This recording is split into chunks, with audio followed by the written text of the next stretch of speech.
At this day and age, we celebrate MahaShivaRatri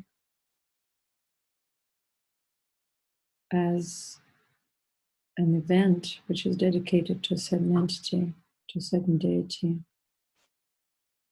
but without really perceiving self deeply, being naturally connected to the creation, to the being, to the core of the being and the creation. We're not able to comprehend what Shiva is, Siva is. And so most of these people who are celebrating something, doing all these rituals and propagations, and they have no knowledge about anything which is related to being absorbed in the space beyond their imagination, beyond their logical mind.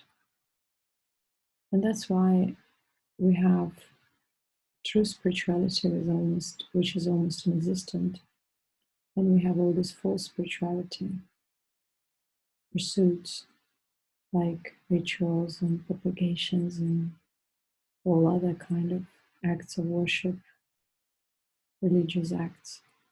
We want to be good, we want to be happy, we want to have everything fine, because we still have this obscure understanding of our being and existence. We think that it's just limited by one's fragmented life, which is limited by the existence of the physical body. And because we see everything through the prism of the physical body, our spirituality is for the physical body. That's why yoga is comprehended as a physical exercise or breathing exercise. Yoga is absorption into one space, natural space of being, blissful, equanimous being, natural being. Words fail here. And it doesn't even need to be tagged by words or known to the fools. Because as long as the fools pursue what they pursue, they will see only the pursuits. They will not see or be that which is at all times there, the natural being. The natural true spirituality will remain veiled. And so MahaShivaRatri is that commemoration that the natural spirituality exists, the spirituality of stillness, simplicity, selflessness, and presence, where transmission is at all time. It's like a connection, like being connected to the core. It's always there. This transmission can be perceived only by people who are pure vessels. They have no hopes, they don't want to be anything, they don't want to pursue anything, they don't want to use this time and space for proving anything to anyone. They're just there, existing. And so in silence, they tune into the high vibrations of this creation and they perceive it. They perceive it as being, as knowledge, as contentment, as blissful equanimity. And that is yoga, or let's say, the beginning of yoga, the opening, which is once created, allows one to access all kinds of knowledge, which is not bookish knowledge, not the knowledge which one receives through the middleman, direct. The knowledge which is like a seed unfolds within oneself. The purer one becomes, the more refined one becomes. Not refined externally, but internally, in perception. More refined means less complex, less ambitious, just existing. There's nothing wrong with the world. The world doesn't bind us, we bind ourselves to the world. There's nothing wrong with the creation. It exists at all times, on different levels, on different subtleties. But yet, the corrupt mind of this day and age enslaves itself through its own delusion. And as long as we enslave ourselves through our own delusion, through our own self-punishment modalities, through our own victimization and spiritual narcissism. We're not able to see further than our nose. And those who mature a bit may perceive, may comprehend this even for a glimpse. Sometimes it's enough to perceive it for a glimpse to realize that all our current understanding of existence is false, corrupt, pseudo.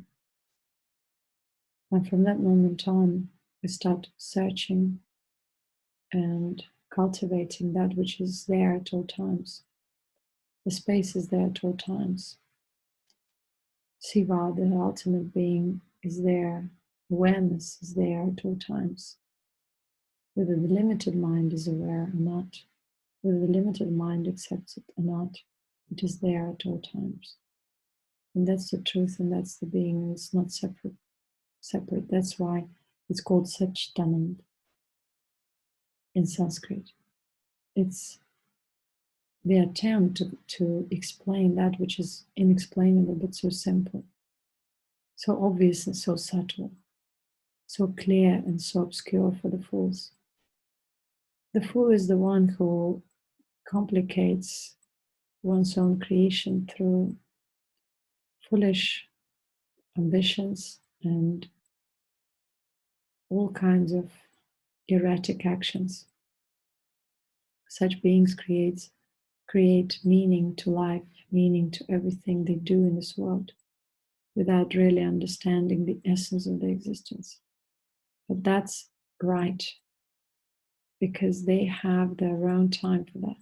This is the day and age for that. For the mind to roam around in creation and not know its origins. But as long as the mind is like that, there's no way to comprehend true spirituality.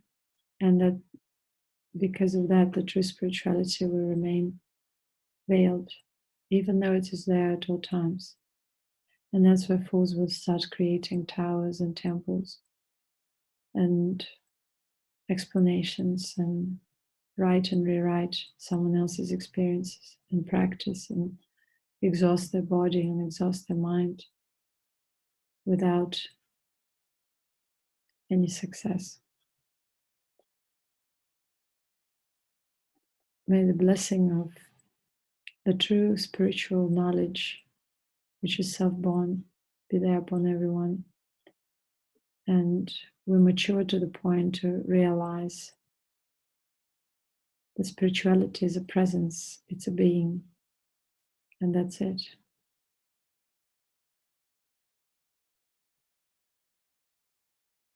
It's perceived in silence.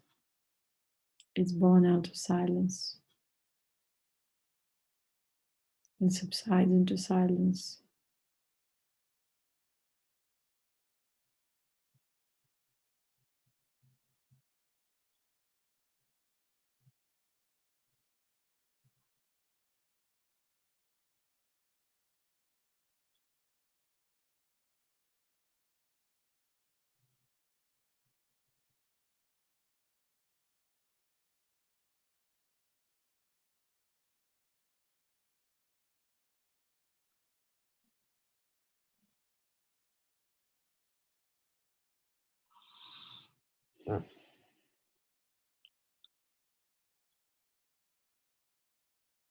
True Siddha knowledge is about present and transmission. Nothing more.